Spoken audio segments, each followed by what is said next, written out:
ये वाक़या है मेरे बचपन का जब मैं 7 क्लास में पढ़ता था। मेरे एग्ज़ाम चल रहे थे और मंडे वाले दिन मुझे अपना पहला एग्ज़ाम भी देने जाना था। मामूल के मुताबिक स्कूल जाते वक़्त मेरे पास मेरा बैग और लंच बॉक्स होता था। उस दिन दोपहर 12 बजे मैं जब अपना एग्ज़ाम देने के लिए घर से निकला, तो रास्ते में कब्रिस्तान के पास मैंने एक औरत को देखा जो कब्रिस्तान के साथ बैठी थी। वो औरत हरी और लाल साड़ी पहने हाथ में फूल लिए बैठी थी। तो मैंने उसको इग्नोर करते हुए अपने स्कूल की तरफ चलना शुरू कर दिया क्योंकि मुझे एग्ज़ाम के लिए देर हो रही थी। अब चलते चलते मुझे उस औरत ने आवाज़ दी और पानी मांगा। उसने पानी मांगा तो मैंने पानी देकर उसके साथ साथ उसको ये भी बोला कि इस वक्त आपका यहाँ बैठना महफूज नहीं है, आपको अपने घर पर होना चाहिए इस वक्त। उस पर उन्होंने मुझे ये बोला कि बेटा मैं तो कल रात से यहाँ बैठी हूँ, मुझे अपने बच्चे की कब्र पर फूल चढ़ाने जाना था। तो ये सुनकर मुझे तरस आया, लेकिन मैंने अंदर ही अंदर सोचा कि काश मैं ये कर लूँ काम और इनको ज़हमत न दूँ। उनको बताने पर वो राज़ी तो हो गई और उन्होंने मुझे रास्ता भी समझा दिया कि अंदर जाके इस तरफ कब्र है, आप फूल चढ़ा देना।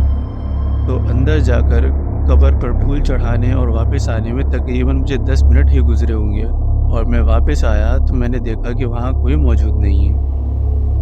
और जाते जाते मैंने एक काम ये किया था कि अपना लंच बॉक्स उनको दे दिया था। अब मुझे ख्याल आया, मैंने इधर उधर देखा तो वो भी मौजूद नहीं था और साथ ही साथ मुझे अपने बैग में कुछ वज़न सा भी महसूस हुआ। अब जब मैंने बैग खोल के देखा तो वो लंच बॉक्स मेरे बैग में ही मौजूद था। खैर इस बात को मैं देखकर हैरान ही हो रहा था, तो इतने में चौकीदार चीखता हुआ आया और मुझे बोलने लगा कि क्या कर रहे हो तुम यहाँ पर। वो ये समझ रहा था कि मैं यहाँ कोई गलत काम करने आया हूँ या फिर स्कूल की छुट्टी कर कर ऐसे ही घूम रहा हूँ। जिस पर मैंने उसको सारा वाक़या बताया और उसने मुझे अंदर ले जाकर पूछा कि वो कौन सी कब्र थी। जिस पर मैंने उसको वो कब्र दिखाई। उस पर उसने मुझे ये कहा कि बेटा इसको तो आज सुबह ही दफनाया है और ये एक प्रेग्नेंट औरत का केस है जिसका कल रात कार एक्सीडेंट में इंतकाल हो गया है। ये सुनकर मुझे और हैरत हुई, लेकिन मुझे देर हो रही थी तो मैं एग्ज़ाम देने के लिए निकल गया। अब जब एग्ज़ाम के बाद मेरा स्कूल में लंच ब्रेक हुआ तो मैंने अपना लंच बॉक्स खोला खाना खाने के लिए, लेकिन मुझे हैरानगी इस बात पर भी हुई कि मेरे लंच बॉक्स में कुछ था ही नहीं। वो ऐसा साफ़ हुआ था जैसे उसमें कभी कुछ रखा ही ना गया हो, जबकि मैं सुबह घर से खाना लेकर चला था।